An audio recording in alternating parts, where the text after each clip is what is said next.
ఆశని వాడుకోనండి, మహిమ పొందండి, మీ ప్రజలను నూతన బలముతో నింపమని యేసు శక్తిగల నామంలో ఈ ప్రార్థన ఆరాధన మీ సన్నిధికి సమర్పిస్తున్నాం పరమ తండ్రి. ఆమేన్, ఆమేన్, ఆమేన్. దయచేసి అందరు కూర్చోండమ్మా.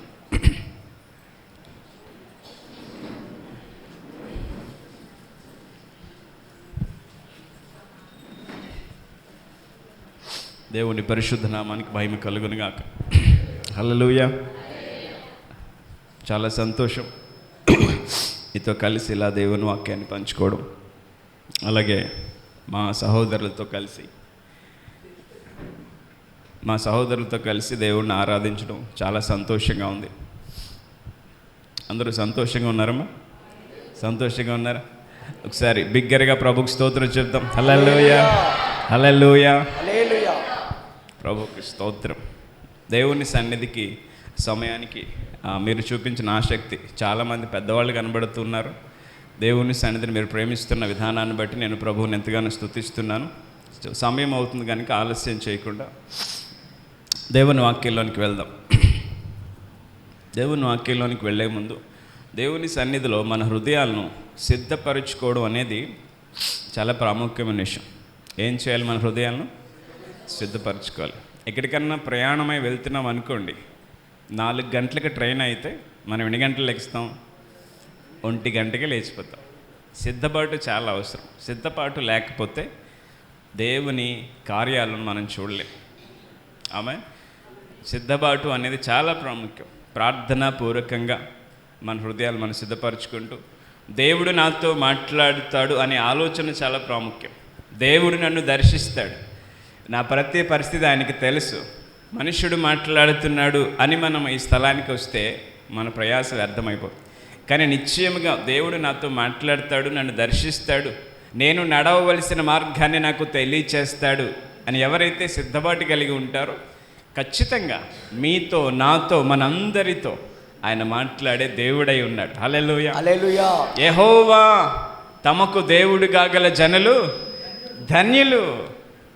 యెహోవా తమకు దేవుడు కాగల జనులు ధన్యులు.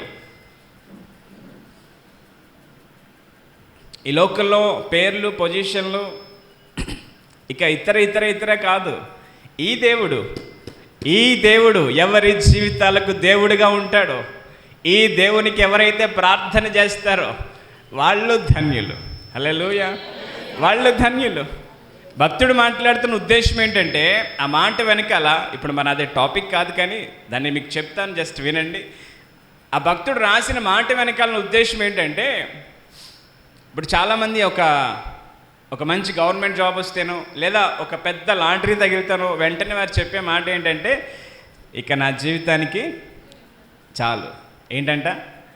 ఆఫ్టర్ ఆల్ ఒక గవర్నమెంట్ జాబ్ వస్తే, ఆఫ్టర్ ఆల్ ఏదో కొన్ని లక్షల కోట్లు నీకు తగిలితే నువ్వేమంటావు? నా జీవితానికి చాలు.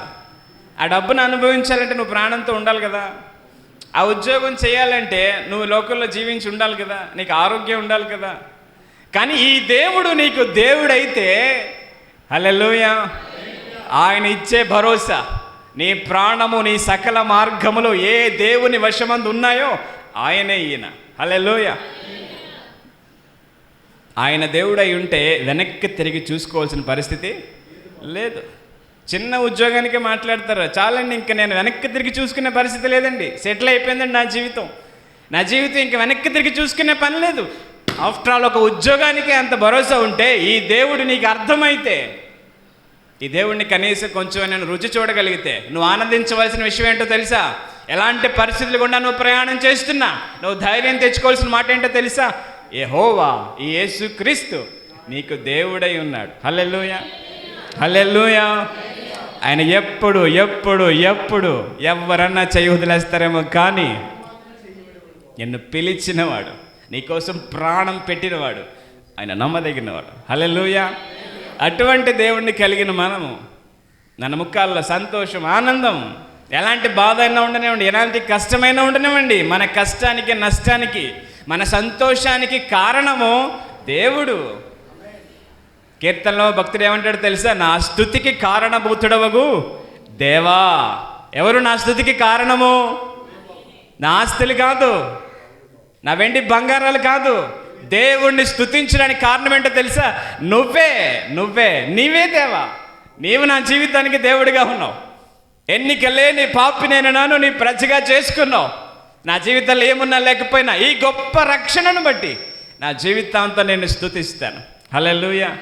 నా జీవితాంతం కృతజ్ఞతతో బ్రతుకుతాను. ఎందుకంటే ఎవరు విడిచిపెట్టి నన్ను విడిచిపెట్టేవాడు కాదు కదా, ఎవరు వదిలేసి నన్ను వదిలేసేవాడు కాదు కదా. కాబట్టి ఇటువంటి దేవుణ్ణి కలిగిన మనము, అందుకే భక్తుడు అన్నాడు, యెహోవా తమకు దేవుడిగా కలిగిన జనులు ధన్యులు. ఈ మాటను హృదయంలో రాసుకోండి. ఎలాంటి పరిస్థితుల్లోనైనా మర్చిపోకండి. ఆయన ఒక్కసారి వివాహంలో మన భార్యాభర్తలు మనతో నిబంధన చేస్తారు. ఏమని? వ్యాధి యందు, కలిమి యందు, బాధ యందు, లేమి యందు నేను నీకు భర్తగా ఉంటాను అంటారు. వాళ్ళు విడిచిపెట్టేస్తున్నారు మనల్ని? విడిచిపెట్టట్లేదు. ఎక్కడో కొంతమంది ఉంటారు, వాళ్ళు విడిచిపెట్టవచ్చు. ఒక నరమాత్రుడు ప్రమాణం చేస్తేనే ఎంత బాధ అయినా కష్టమైన జీవితాంతం నేను భరిస్తున్నాడు కదా. మరి దేవుడు నీతో అమూల్యమైన రక్తము చేత నిబంధన చేశాడు. నీకు దేవుడిగా ఉంటాను, నీకు నేను దేవుడిగా ఉంటాను, నేను నిన్ను నడిపిస్తాను, నువ్వు నడవలసిన మార్గాన్ని నీకు తెలియచేస్తాను, నేను నీకు బోధిస్తాను, ఆలోచన చెబుతాను, పరలోకం తీసుకెళ్ళేంత వరకు నాదే బాధ్యత అని చెప్పిన దేవుడు ఆయన. హల్లెలూయా. అటువంటి దేవుణ్ణి బట్టి మనం ఆనందించగలిగితే చిన్న చిన్న సమస్యలు, కష్టాలు, ఇబ్బందులు మనల్ని ఏమీ చేయలేవు. ఏ పరిస్థితి కూడా మన నోటిని ముయ్యలేదు. ఏ పరిస్థితి కూడా మన ఆనందాన్ని దొంగిలించలేదు. ఎప్పుడు నా స్తుతికి కారణభూతుడు ఎవరో తెలుసా? ఆయనే. మేలు జరిగినప్పుడు కాదు, ప్రతి పరిస్థితిలో ఆయన మనతో ఉన్నాడు అనే సంతోషము, గుర్తింపు, గ్రహింపు, ఆయన్ని మనం పట్టుకోగలిగితే, ఆయన మన జీవితాల్లో ఉన్న ఆయన గుర్తుపెట్టగలిగితే, ఎలాంటి పరిస్థితుల్లోనైనా నేను రుచి చూసి మాట్లాడుతున్నాను. సుమారు 10-15 సంవత్సరాల నుంచి ప్రభువుని వెంబడిస్తున్నవాడిని. మీ అందరికంటే చాలా చిన్నవాడిని. నన్ను ఆహ్వానించిన సేవకులు వారికంటే కూడా నేను చాలా చిన్నవాడిని. ఆ విషయం నాకు బాగా తెలుసు. నేను రుచి చూచి మాట్లాడుతున్నాను. ఇదేదో చదివేసి బైబిల్ ట్రైనింగ్ చేసి వచ్చి నేను మాట్లాడట్లేదు. వాస్తవానికి నేను ఏ ట్రైనింగ్ చేయలేదు. నా జీవితంలో ప్రతి పరిస్థితుల్లో ఆయన ప్రేమను, ఆయన సన్నిధిని అనుభవిస్తున్నవాడనై మీతో మాట్లాడుతున్నాను. మిమ్మల్ని ఇక్కడ నిలబెట్టినా కూడా మీరు గంటలు మాట్లాడతారు. దేవుడు చూపిన కృప గురించి మాట్లాడమంటే ఆలస్యం అవుతుంది. దేవుని వాక్యంలోకి వెళ్దాం. ఎఫెసీయులకు రాసిన పత్రిక 4వ అధ్యాయం. స్తోత్రాలు.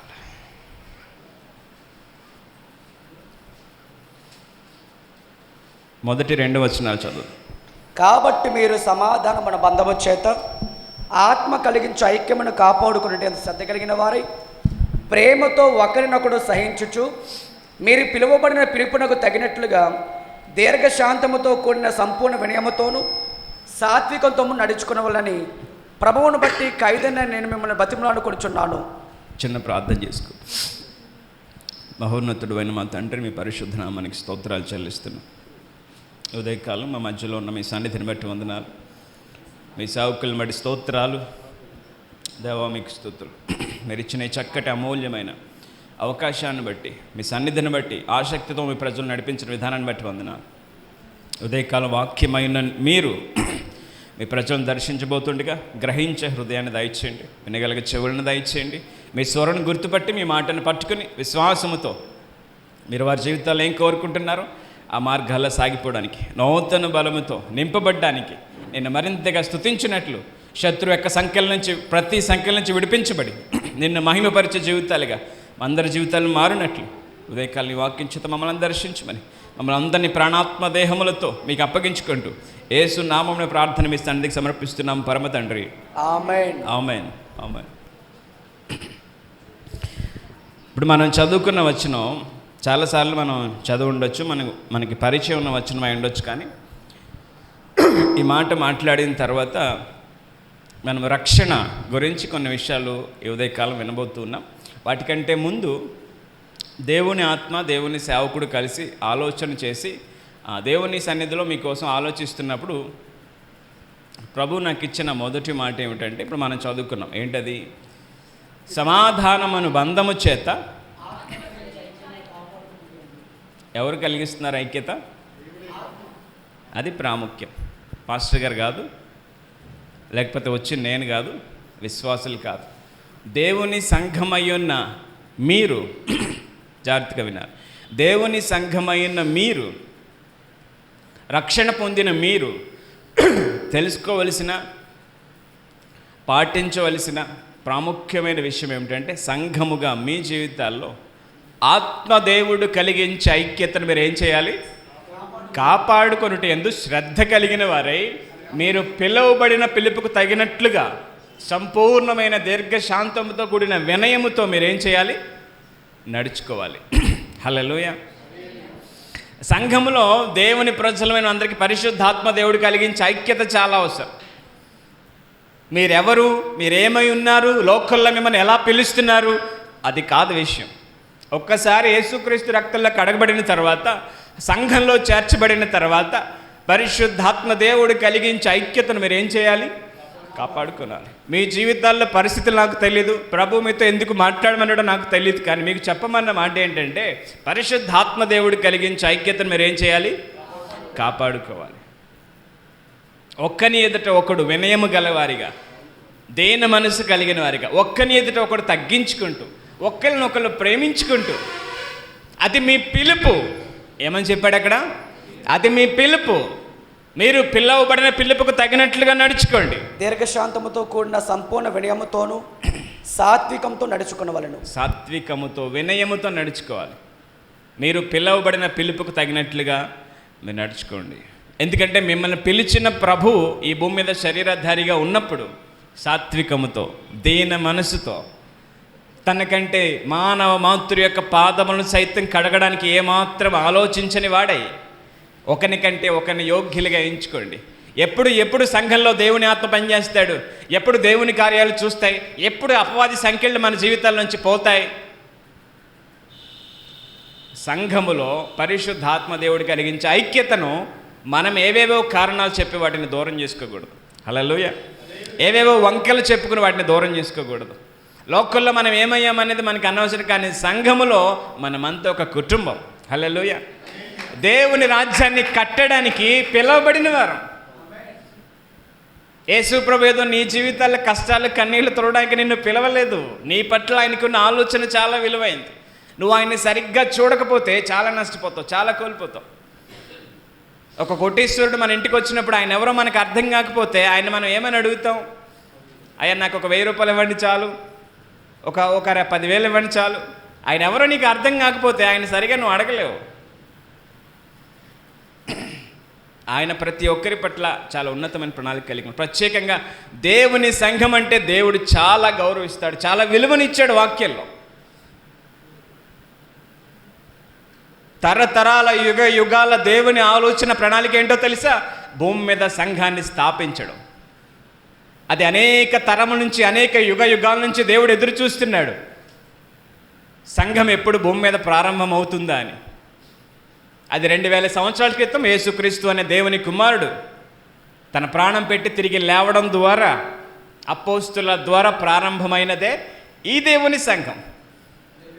మనకి చిన్నగా కనబడవచ్చు, మనకి సాధారణంగా కనబడవచ్చు, మనకి పాస్టర్ గారే కనబడవచ్చు, కానీ ఇది దేవుని సంఘము. అది గుర్తుపెట్టుకోండి. దీని వెనకాల నాయకుడు ఆకాశమందున్న దేవుడు. దీన్ని ప్రారంభించిన వాడు మనుషుడు కాదు, దీన్ని కొనసాగించేది కూడా ఆయనే. ఎవరు పని చేసినా పని చేయకపోయినా, ఎవరు మద్దతు ఇచ్చినా ఇవ్వకపోయినా, ఎవరు సహకరించకపోయినా పిలిచిన వాడు నమ్మదగినవాడు. హల్లెలూయా. కాబట్టి మనం కోల్పోకూడదు, మనం దేవుని ఆశీర్వాదాన్ని కోల్పోకూడదు, మన దేవుని కృపను కోల్పోకూడదు. మన ద్వారా దేవుడు ఏం జరిగించాలనుకున్నాడో అది కోల్పోకుండా ఉండాలంటే మీరు చేయవలసింది ఏంటో తెలుసా? ఆత్మ దేవుడు కలిగించే ఐక్యతను కాపాడుకోండి. సంఘాన్ని ప్రేమించడం నేర్చుకోండి. సంఘాల్లో ఉన్న వ్యక్తులను గౌరవించడం నేర్చుకోండి. దేవుని సేవకుని ఎదుట తగ్గించుకోవడం నేర్చుకోండి. దేవుని సేవకుని ప్రేమించడం నేర్చుకోండి. అతడు గొప్పవాడని కాదు, నేను గొప్పవాడని కాదు, అతన్ని పిలిచినవాడు గొప్పవాడు, అతన్ని నిలబెట్టినవాడు గొప్పవాడు. గుర్తుపెట్టుకోండి. సంఘములో ఈరోజు శత్రువు రాజ్యం వెళ్ళడానికి కారణం ఏంటో తెలుసా? ఆత్మదేవుడు కలిగించే ఐక్యత లేదు, హృదయ లోతుల్లోంచి వచ్చే ప్రేమ లేదు. Praise Lord. ఇదంతా నోట్లోంచి వచ్చేది, హృదయ లోతుల్లోంచి. సంఘాన్ని ప్రేమించడం, సేవకుని ప్రేమించడం, పరిశుద్ధాత్మ దేవుడు కలిగించే ఐక్యతను కాపాడుకోవాలి. మీ కుటుంబంలో ఏదైనా సమస్య వస్తే ఎంత బాధపడిపోతాం, ఎంత కృంగిపోతాం, అంతకు మించి సంఘము దేవునిది. అక్కడ పరిశుద్ధాత్మ దేవుడు అధికారం జరిగిస్తాడు, పరిశుద్ధాత్మ దేవుడు నడిపిస్తాడు. ఏ మనిషినికి అధికారం చేయడానికి వీల్లేదు.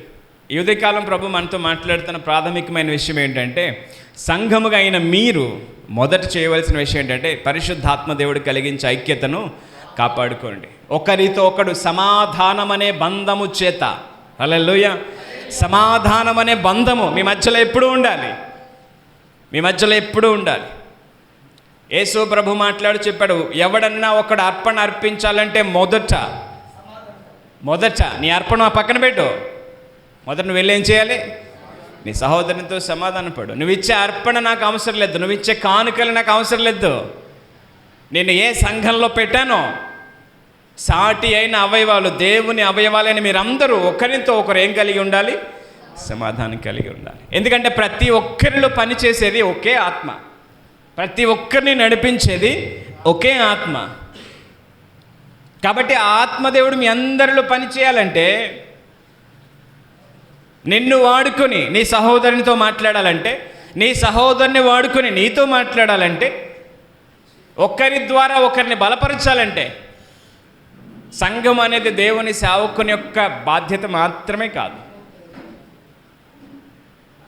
సేవకులు చూసుకుంటారు, సేవకులు నడిపిస్తారు. సంఘంలో మనల్ని ఎందుకు పెట్టాడు? మన పని ఏంటి? మన బాధ్యత ఏంటి? ఇవన్నీ క్రమముగా జరగాలంటే మనం చేయవలసిన పని ఏంటి? పరిశుద్ధాత్మ దేవుడు కలిగించే ఐక్యతను కాపాడుకోనండి. మనం గొప్ప గొప్ప మర్మాలు, వాక్యాలు చెప్పలేకపోవచ్చు, గొప్ప గొప్ప ఆరాధనలు నడిపించలేకపోవచ్చు, గొప్ప గొప్ప సువార్తలు మనం చేయలేకపోవచ్చు, కానీ మన సహోదరుని మనం ప్రేమించలేమా? మన సహోదరునితో ఏ విధమైన విభేదములు లేకుండా ఉండలేమా? పరిశుద్ధాత్మ దేవుడు నిన్ను వాడుకోవాలంటే గుర్తుపెట్టుకోండి, మనకు కావాల్సింది గొప్ప గొప్ప జ్ఞానము, గొప్ప గొప్ప బైబిల్ నాలెడ్జ్, బైబిల్ ట్రైనింగ్ ఇది కాదు. మొదట నీ సాటి అయిన సహోదరుణ్ణి హృదయపూర్వకంగా ప్రేమించు. నేను ఏ దేవుడైతే పిలిచాడో, నీ కొరకు ఏ ప్రభు అయితే ప్రాణం పెట్టాడో, నీ సహోదరుని కొరకు కూడా ఆయన ప్రాణం పెట్టాడు. ఈ ఐక్యత సంఘంలో లేకపోతే, ఈ విధేయత సంఘంలో లేకపోతే, ఈ తగ్గింపు సంఘంలో లేకపోతే, మనము లోకంలో ఉన్న సంఘంలో ఉన్న ఒక్కటే. దేవుడు మనలోంచి కోరుకునేది, మీరు చాలా విలువైన వారు, ఒక ప్రత్యేకమైన ఉద్దేశాలతో, కారణాలతో మిమ్మల్ని పిలిచాను, కానీ మీరేమైపోతున్నారో తెలుసా? విభేదాలు, అసమాధానాలు, హృదయపూర్వకంగా ప్రేమించలేని తత్వం. పరిశుద్ధాత్మ దేవుడు కలిగించే ఐక్యత.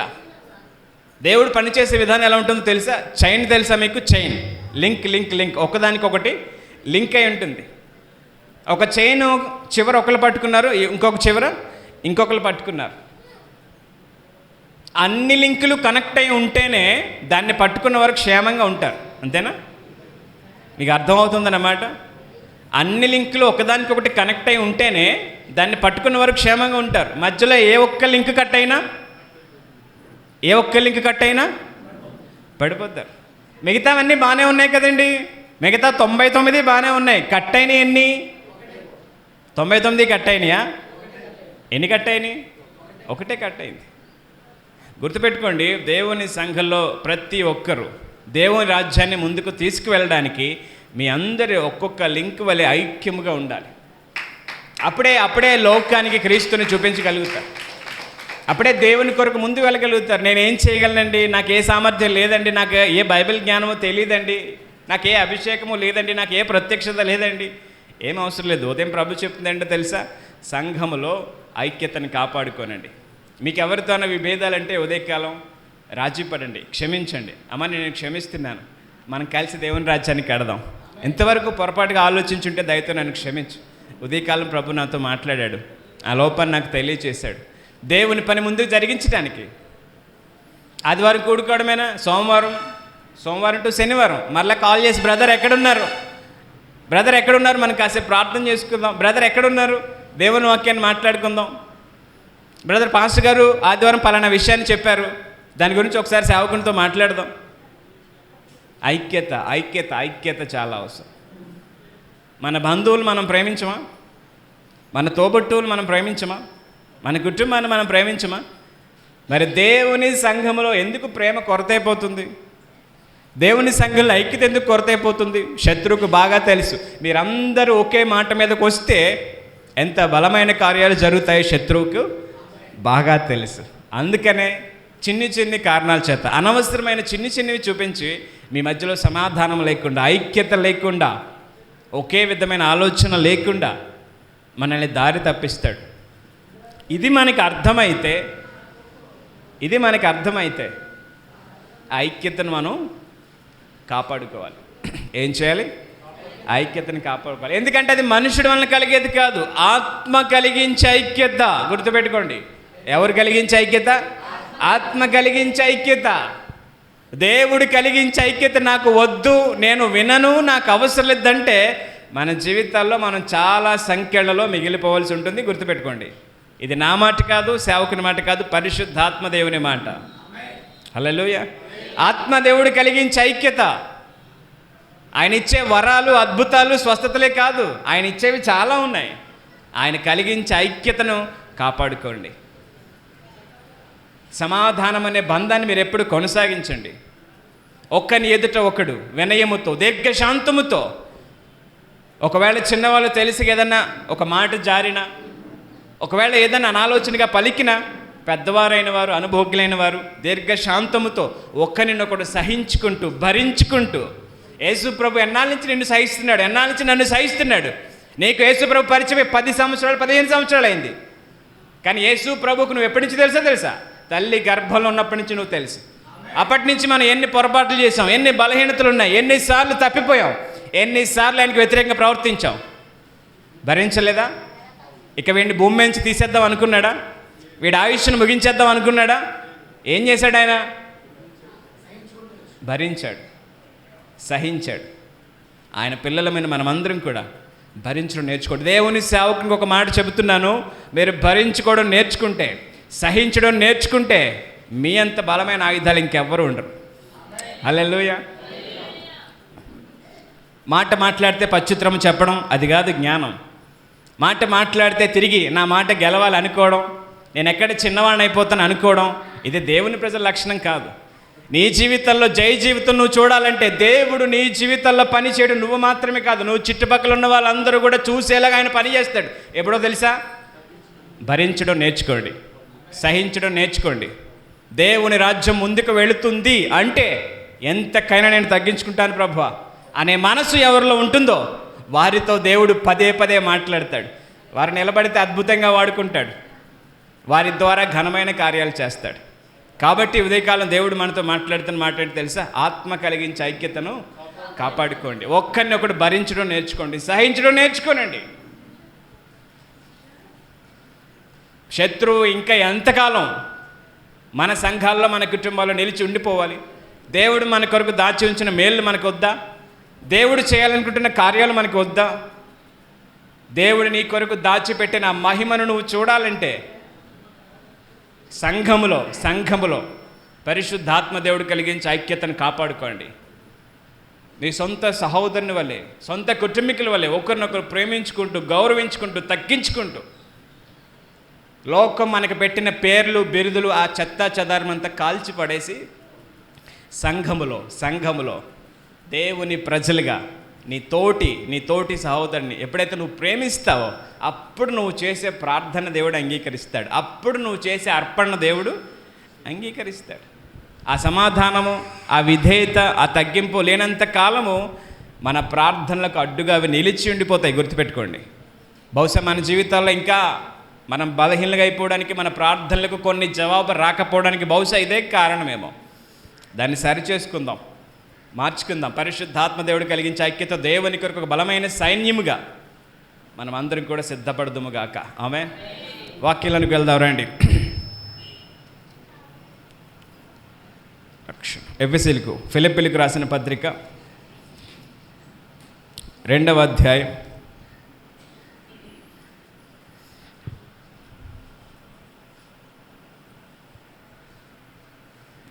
12వ వచనం. కాగా నా ప్రియులారా, మీరు ఎల్లప్పుడూ విధేయులై ఉన్న ప్రకారము నా ఎదుట ఉన్నప్పుడు మాత్రమే గాక మరి ఎక్కువగా నేను మీతో లేని ఈ కాలమందును భయముతోను వణుకుతోను మీ సొంత రక్షణను కొనసాగించుకొనుడి. చాలండి, మీ సొంత రక్షణను కొనసాగించండి. హల్లెలూయా. దేవుని ప్రజలైన మనం అందరం కూడా చేయవలసిన ఒక ప్రాథమికమైన పని, కొనసాగించవలసిన ఒక అమూల్యమైన సంగతిని ఇక్కడ పరిశుద్ధాత్మ దేవుడు రాయించాడు. ఏంటంటే, మీ యొక్క సొంత రక్షణను లోకములో భయముతోనూ వణుకుతోనూ మీరు కొనసాగించాలి. ఆమేన్. దేవుని ప్రజలైన మీరందరూ, మనమందరం కూడా చాలా విషయాలు కొనసాగిస్తూ ఉంటాము. వాటిలో విరామం ఉండదు, వాటిలో రెస్ట్ ఉండదు, వాటిలో ఎడతెరిపి ఉండదు, వాటికి బ్రేక్ ఉండదు, వాటిని మర్చిపోము, వాటిని ఎప్పుడు కూడా నిర్లక్ష్యంగా చూడము. కానీ దేవుని ప్రజలైన మనము ఒక విషయాన్ని కొనసాగించడం మర్చిపోతున్నాం. ఏంటంటే అది, మీ సొంత రక్షణను భయముతో వణుకుతో కొనసాగించండి. ఎందుకు ఆపేస్తున్నారు? ఎందుకు మర్చిపోతున్నారు? ఎందుకు నిర్లక్ష్య పెడుతున్నారు? రక్షణ అనేది చాలా విలువైనది. హల్లెలూయా. రక్షణ అనేది చాలా విలువైనది. దేవుని సేవకులు ఎదుట ఉన్నప్పుడు మాత్రమే కాదు, ఆదివారం కూడుకున్నప్పుడు మాత్రమే కాదు, ఒక ప్రత్యేకమైన సభల్లో కూడుకున్నప్పుడు మాత్రమే కాదు, ప్రతి క్షణము నువ్వు కాపాడుకోవలసింది, కొనసాగించవలసినది. మళ్ళా ఎట్లా చెప్పాడో తెలుసా? భయముతో వణుకుతో మీ సొంత రక్షణ మీరు కొనసాగించండి. మీరు పిలువబడిన పిలుపుకు తగినట్లుగా, రక్షింపబడిన వ్యక్తికి తగినట్లుగా మీ రక్షణను కొనసాగించండి. రక్షింపబడిన నీవు ఏ క్షణము కూడా రక్షింపబడిన వాడును అనే విషయాన్ని మర్చిపోవడానికి వీల్లేదు. లోకంలో నుంచి ప్రత్యేకబడిన వాడును అని మర్చిపోవడానికి వీల్లేదు.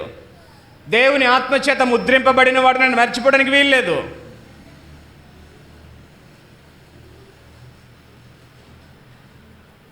ఈరోజు రక్షణను కొనసాగించట్లేదు. ఒక్కసారి నీటిలో మునిగి బయటకు వచ్చిన తర్వాత ఇంక అయిపోయింది నా జీవితం, ఇంకా యేసు ప్రభు నేను అంగీకరించేసాను, నా జీవితాలకు వచ్చేసాడు, అయిపోయిందంటే కుదరదు.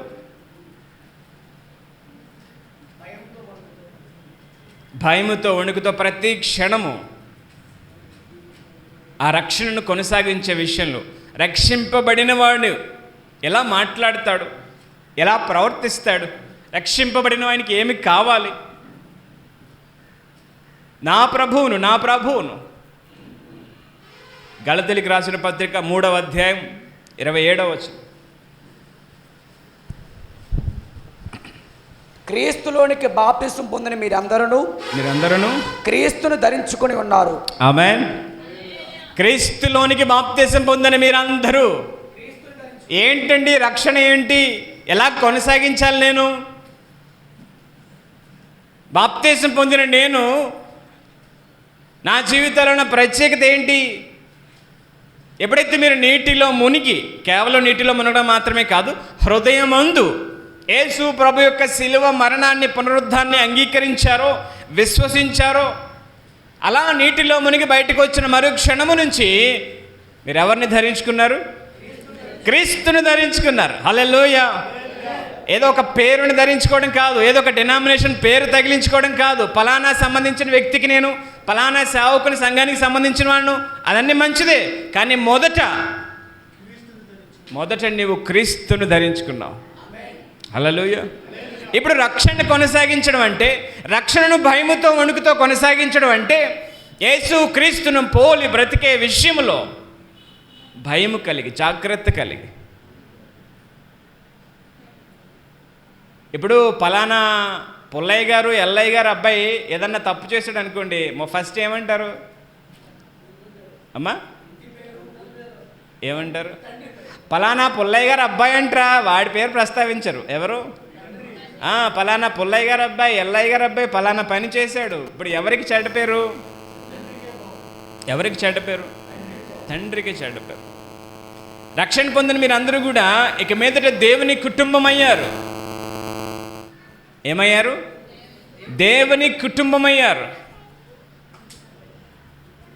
ఆ దేవుడు ఏం చెప్పాడో, ఆ దేవుడు భూమి మీద ఎలా బ్రతికాడో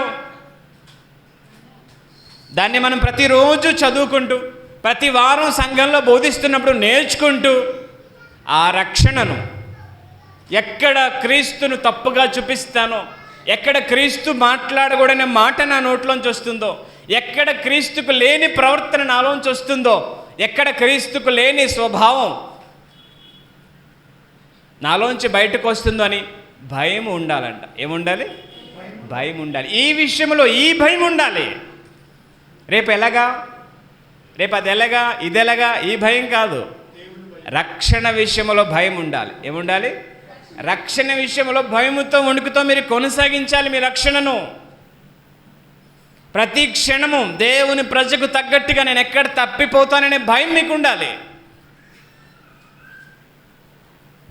ఈరోజు మనకి గొప్ప గొప్ప విషయాలు, పెద్ద పెద్ద అంశాలు అవసరం లేదు. కనీసం మన రక్షణ మనకు అర్థమైతే చాలు. లోకంలో ఆమేన్, సంఘంలో కూడిన మనకు మన రక్షణ మనకి అర్థమైతే కనీసము మన జీవితాలు చాలా గొప్పగా దేవుని కొరకు వెలుగుతాయి.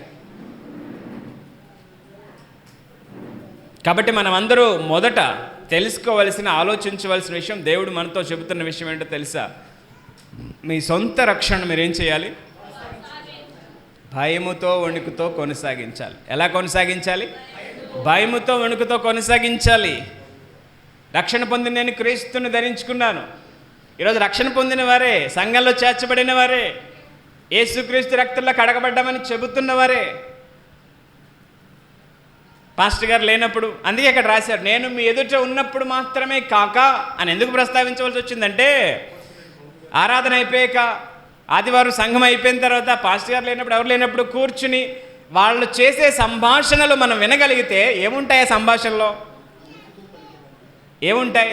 అమ్మ, దేవుడు నీతో ఏం మాట్లాడాడు? ఇలా మాట్లాడుకుంటున్నారు ఈరోజు సంఘం. పరిశుద్ధాత్మ దేవుడు నిన్ను ఎలా నడిపిస్తున్నాడు? ఈరోజు ఏ వాక్యం చేత నిన్ను దర్శించాడు?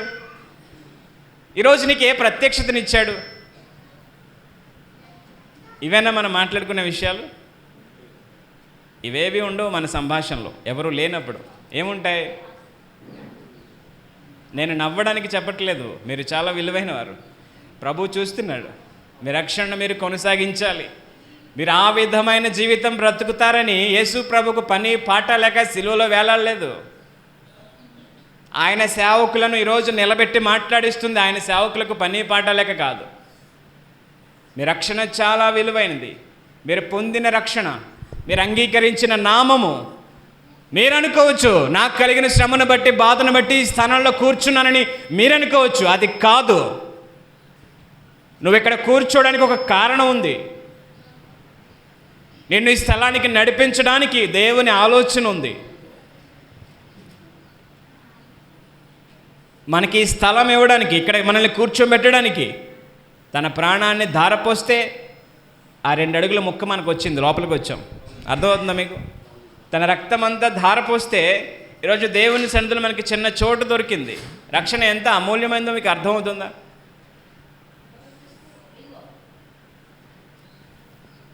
ఈరోజు చాలా బాధాకరమైన విషయం ఏంటంటే, సంఘము రక్షణను కొనసాగించడం మర్చిపోయింది. ఏం కొనసాగించట్లేదు? అన్ని కార్యక్రమాలు కొనసాగిస్తున్నారు.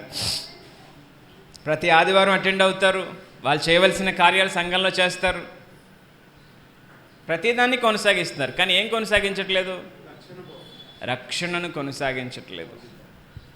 ఈ మాట నాకు తగదు, ఈ చూపు నాకు తగదు, ఈ ప్రాంతం నాది కాదు, ఇది నాకు తగదు, ఈ సంభాషణ నాకు తగదు. ఎందుకు? నేను రక్షణ పొందినవాడను కదా. ఎవరైనా మన సంభాషణ చూసి ఎప్పుడన్నా ఆశ్చర్యపడ్డారా? ఎవరైనా మన ప్రవర్తన చూసి వీరెవరు అని అడిగారు ఎప్పుడన్నా? ఎందుకు అడగలేకపోతున్నారు? ఎందుకు ఆశ్చర్యపడలేకపోతున్నారు? ఈరోజు ఎందుకు యేసుక్రీస్తు అంటే సమాజంలో చిన్న చూపు? ఎవరిని బట్టి? ఎవరు కొనసాగించపోవుటను బట్టి? ఆలోచించండి, ఆలోచించండి. దేవుని నామానికి మన వల్ల ఎందుకు అవమానం కలగాలి?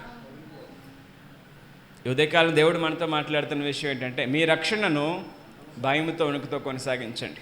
సంఘంలో మాత్రమే కాదు, ఆదివారం మాత్రమే కాదు, మీరు ఒంటరిగా లోకంతో సంభాషణ చేయవలసి వచ్చినా సరే, మీరు రక్షింపబడిన వ్యక్తి, నేను రక్షింపబడిన దానను, నేను రక్షింపబడిన వాడను, నేను తిరిగి జన్మించిన వాడను, నాకు ఒక వాక్యం ఉంది, దాన్ని దాటి ఎప్పుడు నేను మాట్లాడకూడదు, దాన్ని దాటి ఎప్పుడు నేను ప్రవర్తించకూడదు అనే భయము, వణుకు.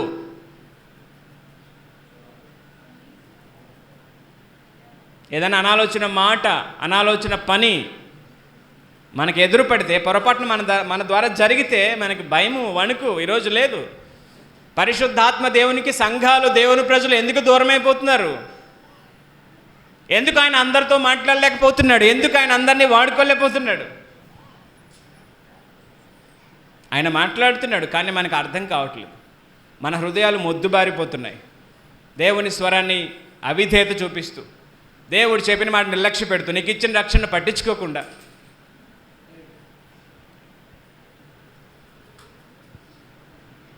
ఈరోజు రక్షింపబడి మన జీవితాలు ఎన్ని సంవత్సరాలైనా మన బంధువులు, మన చుట్టూ ఉన్న ఇరుగు పొరుగు వారు ఏం చెప్తారు మన గురించి సాక్ష్యం? ఏమని చెప్తారు? వాళ్ళని అడిగితే మన గురించి ఏం చెప్తారు సాక్ష్యం? ఒకవేళ మనమే వెళ్ళి వాళ్ళకి సువార్త చెబితే వాళ్ళు అడిగే ప్రశ్నలకి మన దగ్గర సమాధానం ఉండదు. ఫస్ట్ వాళ్ళు ఏమడుగుతారు తెలుసా? అమ్మ, దేవుని దగ్గరికి వెళ్ళిన నువ్వు ఏం మార్చుకున్నావు? అయ్యా, దేవుని దగ్గరికి వెళ్ళు, మీరు ఏం మారారు? నేను వచ్చి ఏం నేర్చుకోవాలి అక్కడికి? ఇదేనా అడుగుతారు? ఇదే కదా అడుగుతారు. మరి అదే స్థితిలో ఉండిపోదాం మనం, అదే స్థితిలో ఉండిపోదామా? రక్షణను కొనసాగించడం మనం నేర్చుకోవాలి. ఆమేన్.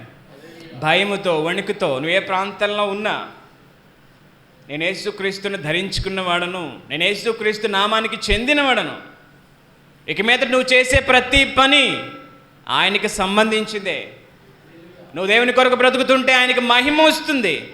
నువ్వు ఆ రక్షణ నిర్లక్ష్య పెడితే ఆయనకి అవమానం వస్తుంది. గుర్తుంచుకోండి, ఆయనకి అవమానం తేవడానికి అంతలా నలిగిపోలేదు. ఆయనకు అపకీర్తి తెచ్చుకోవడానికి మనం ఎప్పుడు కూడా కారణం కాకూడదు. ఎఫెసీయులకు రాసిన పత్రిక 5వ అధ్యాయం 1 నుంచి 4 వచనాలు చదువుదాం. కావున మీరు ప్రియులైన పిల్లల వలె దేవుని పోలి నడుచుకొనుడి. క్రీస్తు మిమ్మను ప్రేమించి పరిమళ వాసనగా ఉండుటకు మన కొరకు దేవునికి తన్ను తాను అర్పణముగాను బలిగాను అప్పగించుకొనెను. అలాగునని మీరును ప్రేమ కలిగి నడుచుకొనుడి. మీలో జారత్వమే కానీ, ఏ విధమైన అపవిత్రతయే కానీ, లోభత్వమే కానీ వీటి పేరైనను ఎత్తకూడదు. ఇదే పరిశుద్ధులకు తగినది. చూసారా? మీరు చదవబడిన వాక్యాన్ని గమనిస్తే ఇది సేవకులతో మాట్లాడుతున్న మాటలు కాదు, ఫలానా మనిషితో మాట్లాడుతున్న మాటలు కాదు, సంఘములో రక్షణ పొందిన వారితో మాట్లాడుచున్న మాటలు. మీరు ప్రియులైన పిల్లల వలె దేవుని పోలి నడుచుకునండి. ఎవరా దేవుడు? ఎవరా దేవుడు? ఈ భూమి మీద మీరు ఎలా బ్రతకాలో, ఈ భూమి మీద మీరు ఎలా బ్రతకాలో, ఈ భూమి మీద మీరు ఎలా నడవాలో, రక్షణ పొందిన వ్యక్తి ఎలా బ్రతకాలో, ఎలా ప్రార్థన చేయాలో, ఎలా సాక్ష్య జీవితాన్ని సంపాదించుకోవాలో, ఎలా సువార్త చేయాలో, ఎలా అపవాదిని ఎదిరించాలో, ఎలా దేవునిని మహిమపరచాలో బ్రతికి మీకు చూపించిన దేవుడు యేసుక్రీస్తు ప్రభు. హల్లెలూయా. ఆ దేవుణ్ణి పోలి మీరు నడుచుకోవాలి. ఆ దేవుణ్ణి పోలి మీరు నడుచుకోవాలి. కొన్ని అలవాట్లు వదిలేశానండి, కొంచెం లోకానికి దూరం అయ్యానండి, కొంచెం నా పద్ధతి మార్చుకున్నానండి, సరిపోదు. రక్షణ పొందిన వ్యక్తికి అందుకే చివర్లో ఏమన్నాడు తెలుసా? ఇదే పరిశుద్ధులకు తగినది. ముద్రించి మరీ చెబుతున్నాడు. ఇదే పరిశుద్ధులకు తగినది. నువ్వు అనుకుంటున్న మార్పు, నువ్వు వదిలేసిన కొన్ని అలవాట్లు, నువ్వు పెట్టుకున్న నియమ నిబంధనలు కాదు. దేవుడు చెబుతున్నాడు, మీరు ప్రియులైన పిల్లల వలె దేవుని పోలి నడుచుకోనండి. మీ ప్రభు అయిన యేసుక్రీస్తు 3.5 సంవత్సరాలు మీ కళ్ళ ఎదుట బ్రతికి రాసిన సువార్తలు ఉన్నాయి, వాటిని చదవండి. రక్షణ పొందిన వ్యక్తి ఎలా బ్రతకాలో ఆయన చూపించి వెళ్ళాడు.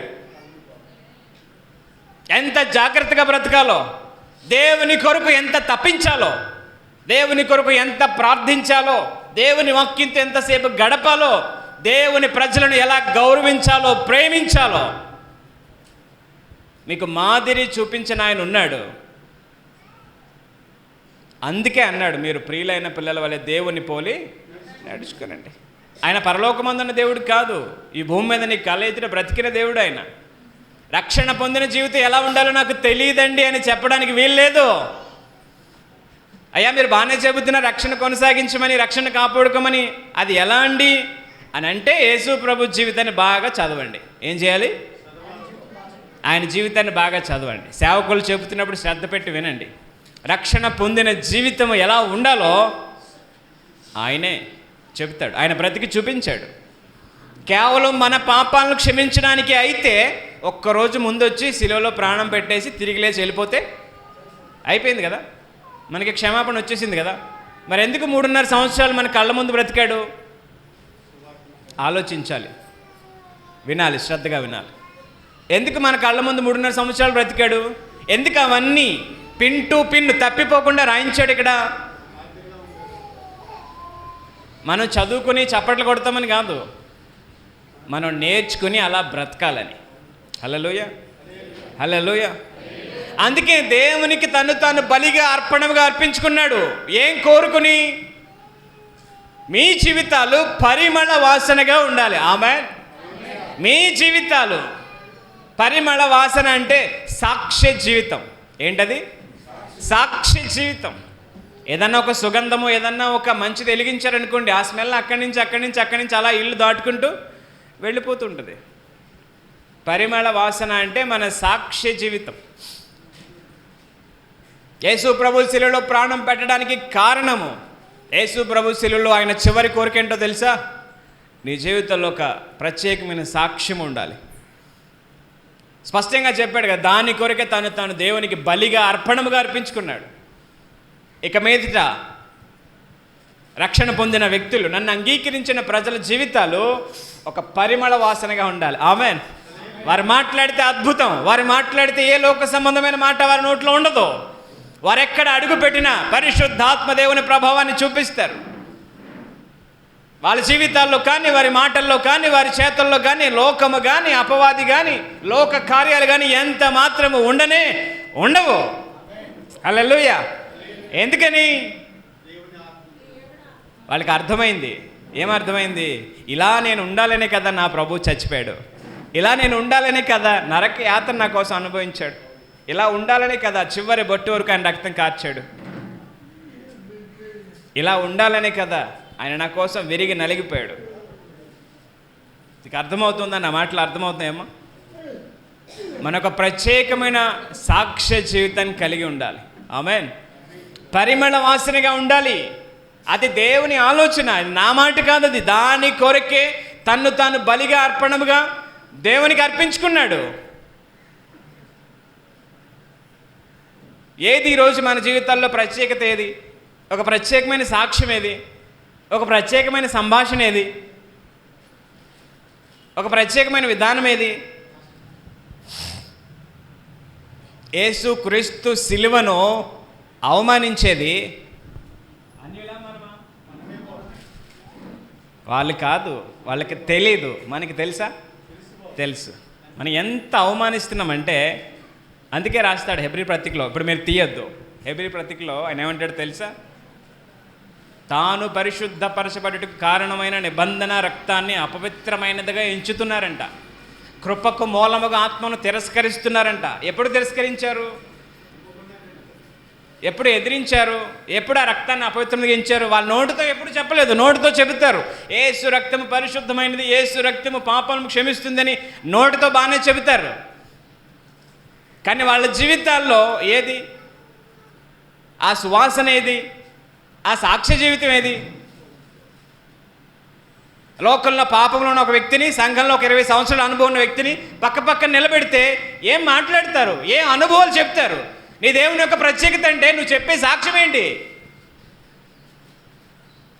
నేను పలానా వ్యాధిలో ఉన్నప్పుడు మంచం మించి లేపాడండి, అంత మాత్రమే చెప్పగలుగుతావు నీ ప్రభు గురించి? అంతకుమించి ఏమైనా చెప్పగలం మనం? ఎంత సిగ్గుచేటు కదా. మన పిల్లని, మన ఇంటికి వచ్చిన బంధువులు మన పిల్లల్ని పిలిచి, నాన్న మీ నాన్న గురించి చెప్పమ్మా, మీ అమ్మ గురించి చెప్పమ్మా 2 మాటలు అంటే వాళ్ళు దిక్కులు చూస్తున్నారు అనుకోండి, ఏమనుకోవాలి? నిజంగా వీళ్ళకి పుట్టిన బిడ్డేనా అని అనుకోవాలా వద్దా? ఒక ఎదిగిన బిడ్డను, ఒక 15-20 సంవత్సరాల వయసున్న బిడ్డను పిలిచి, బాబు మీ తండ్రి గురించి ఒక 5 నిమిషాలు చెప్పు, మీ అమ్మగారి గురించి ఒక 5 నిమిషాలు చెప్పంటే ఆ బిడ్డ దిక్కులు చూస్తున్నాడు అనుకోండి, అర్థం ఏంటి? తన తల్లి ఏంటో ఇంకా తనకి అర్థం కాలేదు, తన తండ్రి ఏంటో ఇంకా వాళ్ళకి అర్థం కాలేదు. రేపొద్దున ప్రభు వచ్చేంత వరకు కూడా ఇలాగే కొనసాగితే చాలా భయంకరం. ఇది కళ్ళబొల్లి కబుర్లు కాదు. పేతురు గారు తన పత్రికలో చెబుతారు, చమత్కారంగా కల్పించబడిన కథలను అనుసరించి యేసుక్రీస్తు రాకడను మేము మీకు ప్రకటిస్తున్న వారం కాదు. ఆయన మొదటిసారి రావడం ఎంత సత్యమో, రెండవసారి కూడా ఆయన రాబోతున్నాడు అంతే సత్యం. అర్థమవుతుందా? మనం ఆనందించడానికి, చప్పట్లు కొట్టుకుని కూర్చోడానికి ఇది కాదు సమయం. దేవా నన్ను కనికరించు, నా రక్షణ మర్చిపోయాను అని గుండెలు బాదుకుని ఏడవలసిన సమయం ఇది. నేనెందుకు పలానా సంఘంలో కూర్చోబెట్టాడు, నేనెందుకు పలానా సేవకునికి అప్పగించాడు, ఎందుకు ఎక్కడో ఒక ప్రాంతం నుంచి సేవకుని తీసుకొచ్చి ఈరోజు నిలబెట్టి మాట్లాడుతున్నాడు? దాని వెనకాల ఒక ప్రణాళిక ఉంది, కారణం ఉంది. అది నువ్వు గుర్తుపట్టకపోతే చాలా నష్టపోతావు. ఒక దినం మన గుండెలు బాదుకుని ఏడవలసి వస్తుంది.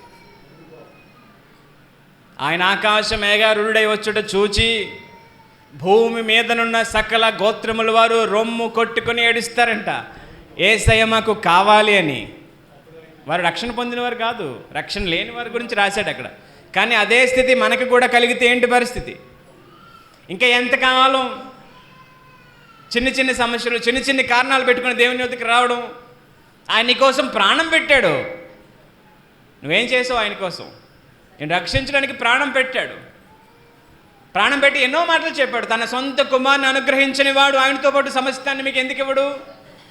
ఆకాశ పక్షులను చూడండి, ఇవన్నీ ఎందుకు చెబుతున్నాడు? నేను మిమ్మల్ని పోషిస్తాను, నేను మిమ్మల్ని నడిపిస్తాను, మీరు నా కోసం ఏం చేస్తారు? నేను ఇచ్చిన రక్షణ కోసం మీరు ఏం చేశారు?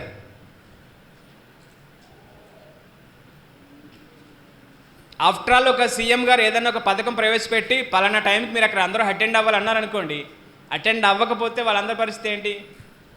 ఖచ్చితంగా శిక్షిస్తారు, అవునా? ఒక అధికారి చెప్పాడు పలానా టైంకి మీరు అందరూ అక్కడ ఉండాలని, రాకపోతే ఖచ్చితంగా పనిష్మెంట్ ఉంటుంది. ఒక అధికారి మాటే అంత విలువ ఉంటే మరి దేవుడు ఒక కార్యక్రమాన్ని చేసి దీన్ని మీరు పట్టించుకోండి, దీన్ని మీరు కాపాడుకోండి అని చెప్పెళ్ళాడు. ఏంటా కార్యక్రమము? సిలువ. ఏంటా కార్యక్రమం? సిలువ. ఈరోజు సంఘానికి వస్తున్న మన ఆలోచనలు వేరు, మన ఉద్దేశాలు వేరు, మనకి దేవుని ఎదుట మనం ప్రవర్తించే విధానం వేరు. సంఘం విలువ తెలీదు, ఎందుకు వస్తున్నామో తెలీదు, ఎందుకు వెళుతున్నామో తెలీదు. పోగా లోకంలో ఉన్న విధానాలు కూడా ఇక్కడ కనపరిచే ప్రయత్నం చేస్తాం. వద్దు, మంచిది కాదు. దేవుని ప్రేమను మాత్రమే మనం చూస్తున్నాం, ఆయన కోపాన్ని మనం ఎప్పుడూ చూడకూడదు. ఆమేన్. అది మనం భరించలేము. మోషేతో మాట్లాడుతూ, అయ్యా నీ ముఖమును నాకు చూపించంటే, నన్ను చూచి ఏ నరుడు బ్రతకలేడు మోషే అంటాడు. ఆయన చూస్తేనే బ్రతకలేకపోతే ఆయన కోపానికి మనం తట్టుకోగలమా?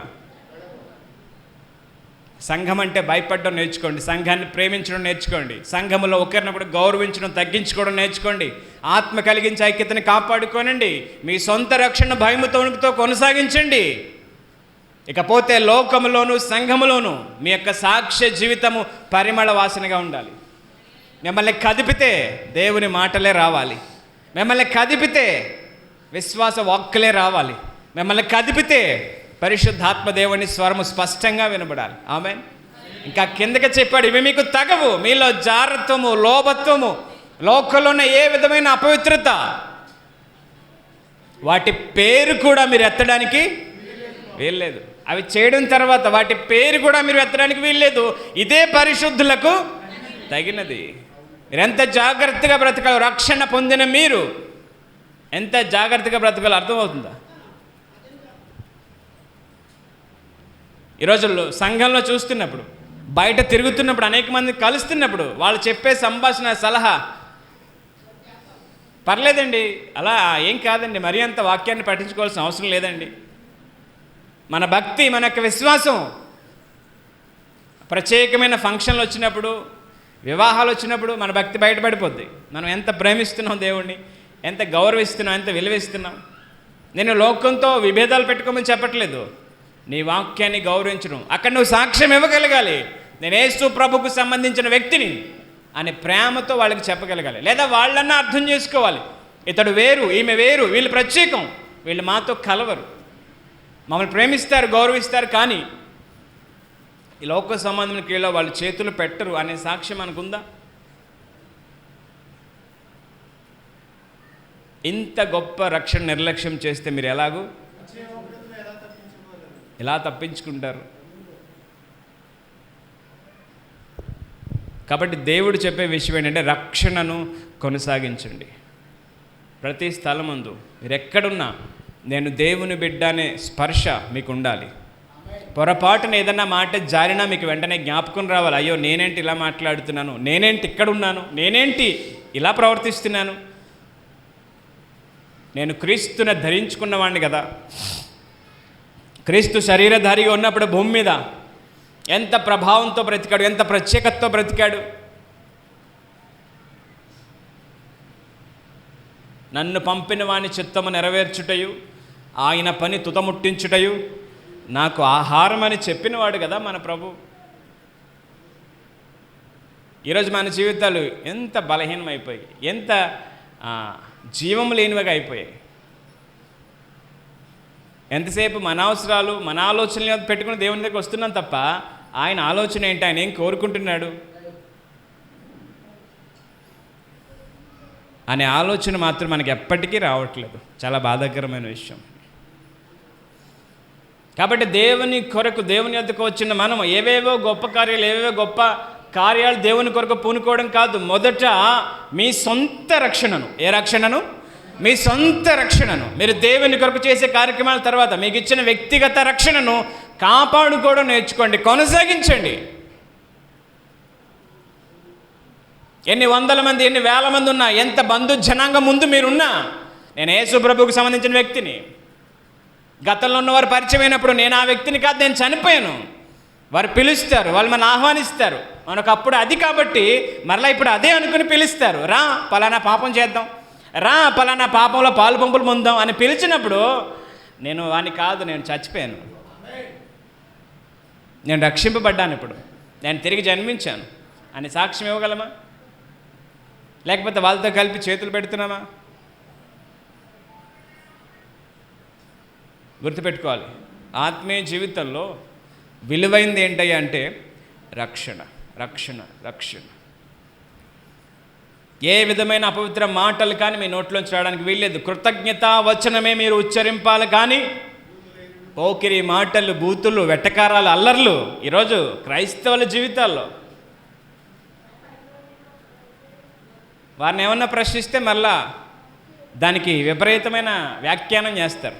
వాక్యం స్పష్టంగా చెప్పట్లేదా? కృతజ్ఞతా వచనమే మీరు ఉచ్చరింపాలి, మీ నోట్లోంచి రావాలి, కానీ లోకము మాట్లాడుతున్న ఏ మాట కూడా మీ నోట్లోంచి రావడానికి వీల్లేదు. యేసు ప్రభు ఒక మాట చెప్తున్నా, గుర్తుపెట్టుకోండి. యేసు ప్రభు మీకోసం చనిపోయింది ఎందుకో తెలుసా? మీరు ఆయన కోసం చనిపోతారని. ఆమేన్. మీకోసం ఆయన చనిపోయింది, మీరు ఆయన కోసం చనిపోతారని. చనిపోవడం అంటే మీరు మరలా సిలువెక్కడం కాదు, ఒక ప్రత్యేకంగా బ్రతకడం, లోకానికి వేరే బ్రతకడం, యేసుక్రీస్తును పోలి బ్రతకడం. మీరు కిరాణా కొట్టుకెళ్ళి 100 రూపాయలు ఇచ్చిన తర్వాత దానికి తగ్గ సరుకు లేకపోతే మీరు ఏమని అడుగుతారు? మిగతా చిల్లరేద్దామని అడుగుతారు. ఎందుకని? దానికి తగ్గ వెల సరిపోలేదు. మీరు 100 ఇచ్చారు, వాళ్ళు 50 రూపాయలు సరుకులు ఇచ్చారు, ఇంకా మీకు ఎంత రావాలి? 50 రావాలి. బ్యాలెన్స్ ఉండిపోయింది కదా. యేసు ప్రభు మీకోసం చనిపోయింది, మీరు మరలా రిటర్న్ ఏమి ఇవ్వాలి? మళ్ళీ మీరు మరణం ఇవ్వాలి. యేసు ప్రభు మీకోసం ప్రాణం ఇచ్చేసాడు, మీరు ఏమి ఇవ్వాలి? ప్రాణం ప్రభుకి అర్పించాలి. ఇక మీ సొంత ఉద్దేశాలు, సొంత ఆలోచనలు, సొంత చిత్తాలు ఇవేమి ఉండకూడదు. ఆయన మాటే మీకు జీవితం. ఆయన చెప్పంది ఏది మన జీవితాల్లో ఉండకూడదు, ఆయన చెప్పింది ఏది కూడా మనం దాటిపోకూడదు. అర్థమవుతుందా? మనం ఆయన కోసం చనిపోతామని ఆయన మన కోసం చనిపోయాడు. మనం సిలువ ఎక్కి మళ్ళీ మేకులు కొట్టించుకుని సిలువలో వేడవలసిన పని లేదు. లోకానికి దూరంగా ఉండి చాలు, పాపానికి దూరంగా ఉండి చాలు. ఎలాంటి పరిస్థితుల్లోనైనా దేవుని కొరకు సాక్షిగా నిలబడు. ఒకవేళ నీకు శక్తి లేకపోతే ప్రభువుని అడుగు, అయ్యా నేను ఫలానా విషయంలో నిలబడలేకపోతున్నాను, బలహీనుడిని అయిపోయాను, నాకు బలం ఇవ్వు ప్రభువా, నాకు నిలబడాలని ఆశ ఉంది ప్రభువా, కానీ నిలబడలేకపోతున్నాను, నాకు శక్తిని ఇవ్వు ప్రభువా, బలం ఇవ్వు ప్రభువా అని అడగలిగితే ఖచ్చితంగా ఆయన బలపరుస్తాడు. హల్లెలూయా. ఖచ్చితంగా ఆయన బలపరుస్తాడు. ఈరోజు దేవుడిచ్చిన రక్షణను పట్టించుకోవడం మానేశారు. రక్షణ అంటే ఏదో నీటిలో మునిగేశాను, బయటకు వచ్చేసాను, అయిపోయింది కదా అనుకుంటున్నారు తప్ప, నువ్వు క్రీస్తుని ధరించుకున్నవాడు అని, లోకల్లో భయముతో వణుకుతో నువ్వు క్రీస్తుని పోలి బ్రతకాలని మర్చిపోయారు. ఇక మీదట నీలో నుంచే లోకం క్రీస్తుని చూస్తుందని నువ్వు నోరు తెరవకుండా సువార్త ప్రకటించడం నేర్చుకోవాలి. ఆమేన్. నోరు తెరవకుండా ఎలా ప్రకటిస్తామండి సువార్త? ఏం ప్రకటించలేమా? లోకము నోటితో కంటే కూడా చాలా ఎక్కువ మాట్లాడుతుంది. అదొక చాలా జ్ఞానయుక్తమైన భాష. మీరు పలానా వాళ్ళ ఇంటికి వెళ్ళారు, ఆవిడ కనీసం నవ్వలేదు, మిమ్మల్ని పలకరించలేదు, ముఖం అదో రకంగా పెట్టుకుంది, మీరు వెంటనే ఏం చేస్తారు? ఇంట్లోకి వెళ్తారా, బయటకు వచ్చేస్తారా?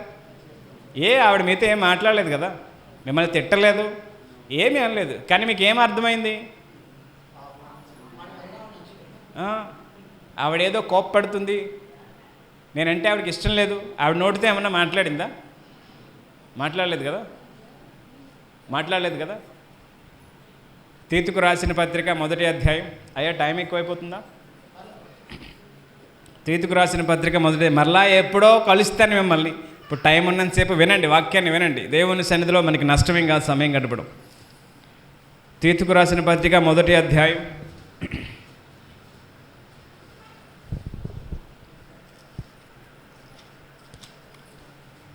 8వ వచనం చదువుదాం. దేవుని ఎరుగుదుమని వారు చెప్పుకుందరు కానీ అసహ్యులను అవిధేయులను ప్రతి సత్కార్యం విషయంలో భ్రష్టులై ఉండి తమ క్రియల వలన ఆయన ఎరుగునట్టే ఉన్నారు, ఆయనను ఎరుగమన్నట్టుగా ఉన్నారంట. దేవుణ్ణి ఎరుగుదమని వారు చెప్పుకుంటారు. దేంతో చెప్తారు? నోటితో చెప్తారు. యేసు ప్రభు మాకు తెలుసండి, ఆయన దేవుడండి, ఆయన పరిశుద్ధుడండి, ఆయన గొప్పవాడండి, ఆయన సజీవుడండి. ఇవన్నీ ఎవరు చెప్తారు? మనమే. దేంతో చెప్తాం? నోటితో చెప్తాం. కానీ ఆయన ఎవరో నాకు తెలియదండి, ఆయనకి నాకు ఏ సంబంధం లేదండి, ఆయన అసలు దేవుడే కాదండి, అలా నేనెప్పుడు చెప్పానండి అని అనొచ్చు. నీ క్రియలు ఏమని చెబుతున్నాయి తెలుసా? యేసు ప్రభు దేవుడు కాదని చెబుతున్నాయి. అందుకే దేవునికి కోపం. నీ నోటి మాటలు కాదు ఆయనకి కావాల్సింది. ప్రభువా ప్రభువా అని నన్ను పిలుచువాడు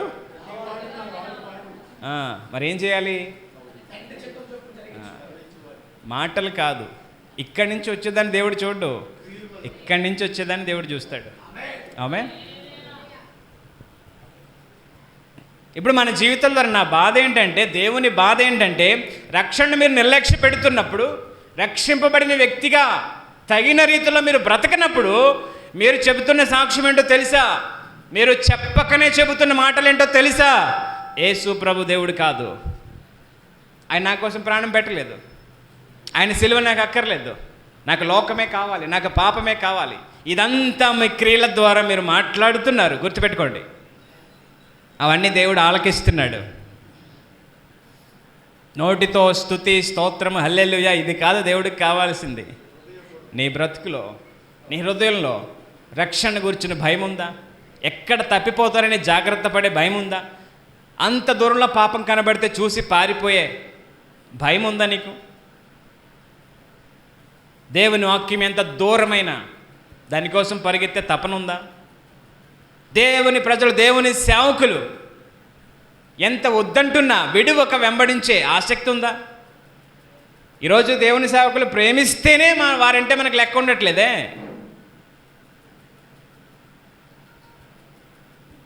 ఏం కొనసాగిస్తున్నాం మనం? మన రక్షణను ఏం కొనసాగిస్తున్నాం మనం? రేపొద్దున్న వీటన్నిటి విషయమే మనం లెక్క అప్పచెప్పాలా వద్దా? ఖచ్చితంగా అప్పచెప్పాలి, ఖచ్చితంగా అప్పచెప్పాలి. ప్రభువు తన స్వరక్తం ఇచ్చి సంపాదించిన సంఘం ఇది. హల్లెలూయా. దీని వెనకాల బ్యాక్గ్రౌండ్, హిస్టరీ, పెద్ద పెద్ద వ్యక్తులు ఎవరు లేరు, కానీ యేసుక్రీస్తు రక్తం ఉంది. ఆయన రక్తం ఇచ్చి మిమ్మల్ని కొన్నాడు. మీరు మనుషులకు దాసులు అవడానికి, లోకానికి దాసులు అవడానికి, మీ సొంత కార్యాలు చేసుకోవడానికి కాదు. మీ రక్షణను మీరు కొనసాగించడమే గొప్ప పరిచర్య. అర్థమవుతుందా? మీ రక్షణను మీరు భయముతో కొనసాగితే, ఎప్పుడైతే కొనసాగిస్తారో మీరు పిలవకుండా అనేకులు వస్తారు. హల్లెలూయా. మీరు చెప్పకుండా సువార్త జరుగుతుంది.